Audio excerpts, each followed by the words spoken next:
The Shattered Mirror, the fourth book in the YA fantasy series that my co-writer Casey Lannon and I wrote, was published in January 2020. And while it is one of my favorites, it was an absolute just monster to write. Yeah, let's take a look at the things that my co-writer and I did correctly and the things we did wrong and the lessons learned along the way. First thing, we began to use Google Docs. This was both good and bad. Using Google Docs to draft and edit the book, it streamlined the workflow immensely because like up to that point we were just like emailing things to each other.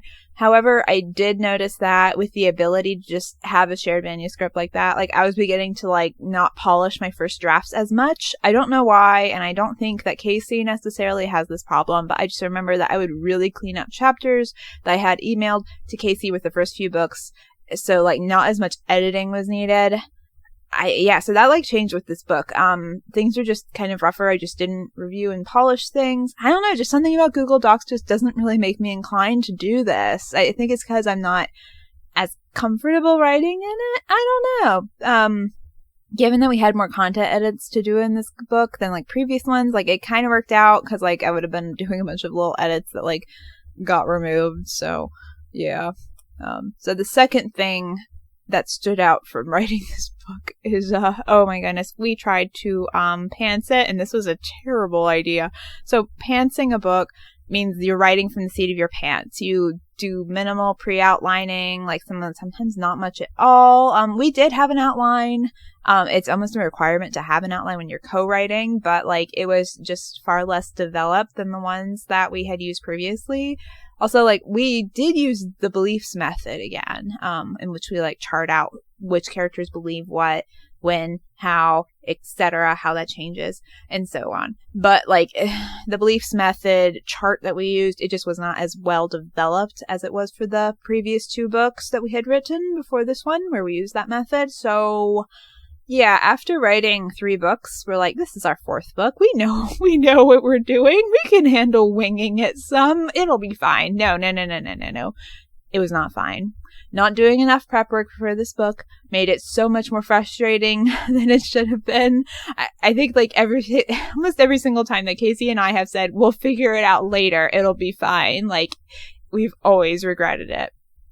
The third thing is that with this book, the world was expanding, and this was both good and bad. So, like, in books 1 through 3, the story was taking place in the human world, which Casey was in charge of developing. In book 4, we enter the summer court and begin to dive into the fairy world, and I was in charge of the fairy realms and courts and rules and magic system.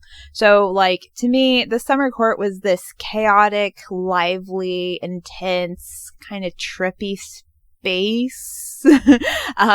This is like intentional kind of, like I wanted to evoke like an older fairy feel, like more of the fairy of like folklore and myth, and you know, where it was just like there are no rules, but there are rules because they're fairy rules, but like we little humans, we don't know what they are, or we know some, but like it's confusing, you know.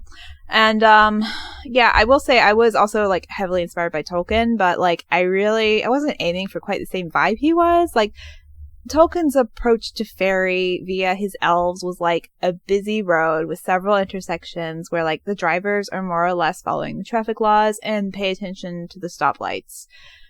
And the approach to the fairy in this book in this series was, for me, it was like, yeah, it was a busy road with intersections, except the traffic lights aren't really obeyed very often.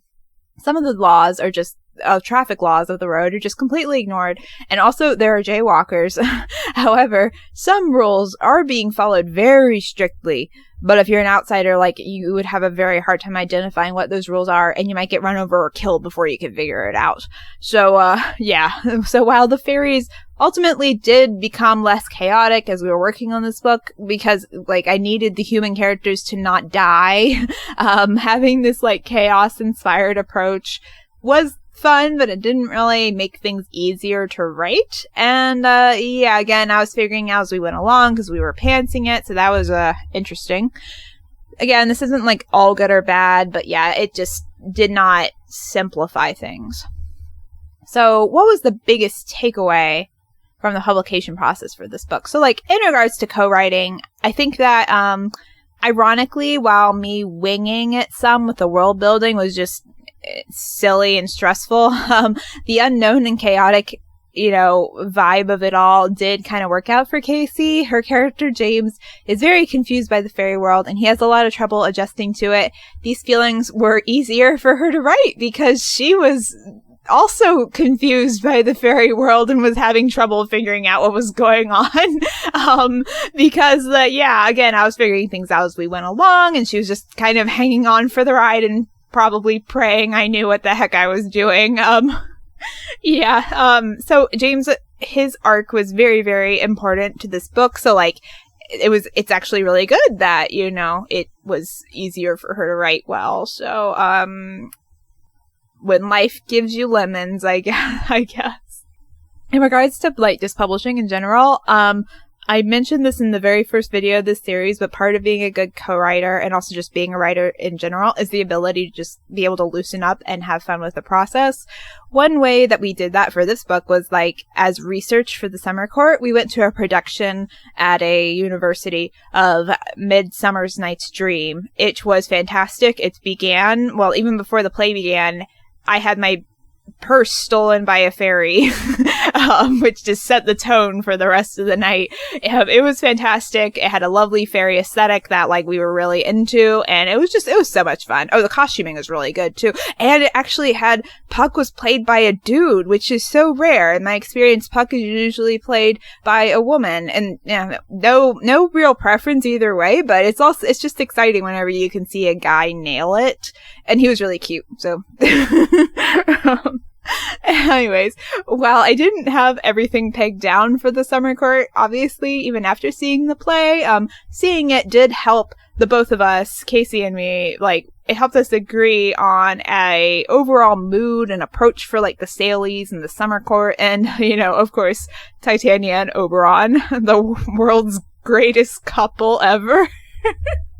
So, like, yeah, I knew I had always wanted to base the summer court and the Saleys off of that play, but, like, after seeing that production, like, I wanted it bad, and Casey was on board too, so yay! The Shattered Mirror was hard to write, but yeah, it's still one of my favorites. I am very pleased with how the world of the summer court turned out, despite the ups and downs with it. So, yeah, I'll see y'all next time with a new video. Bye bye!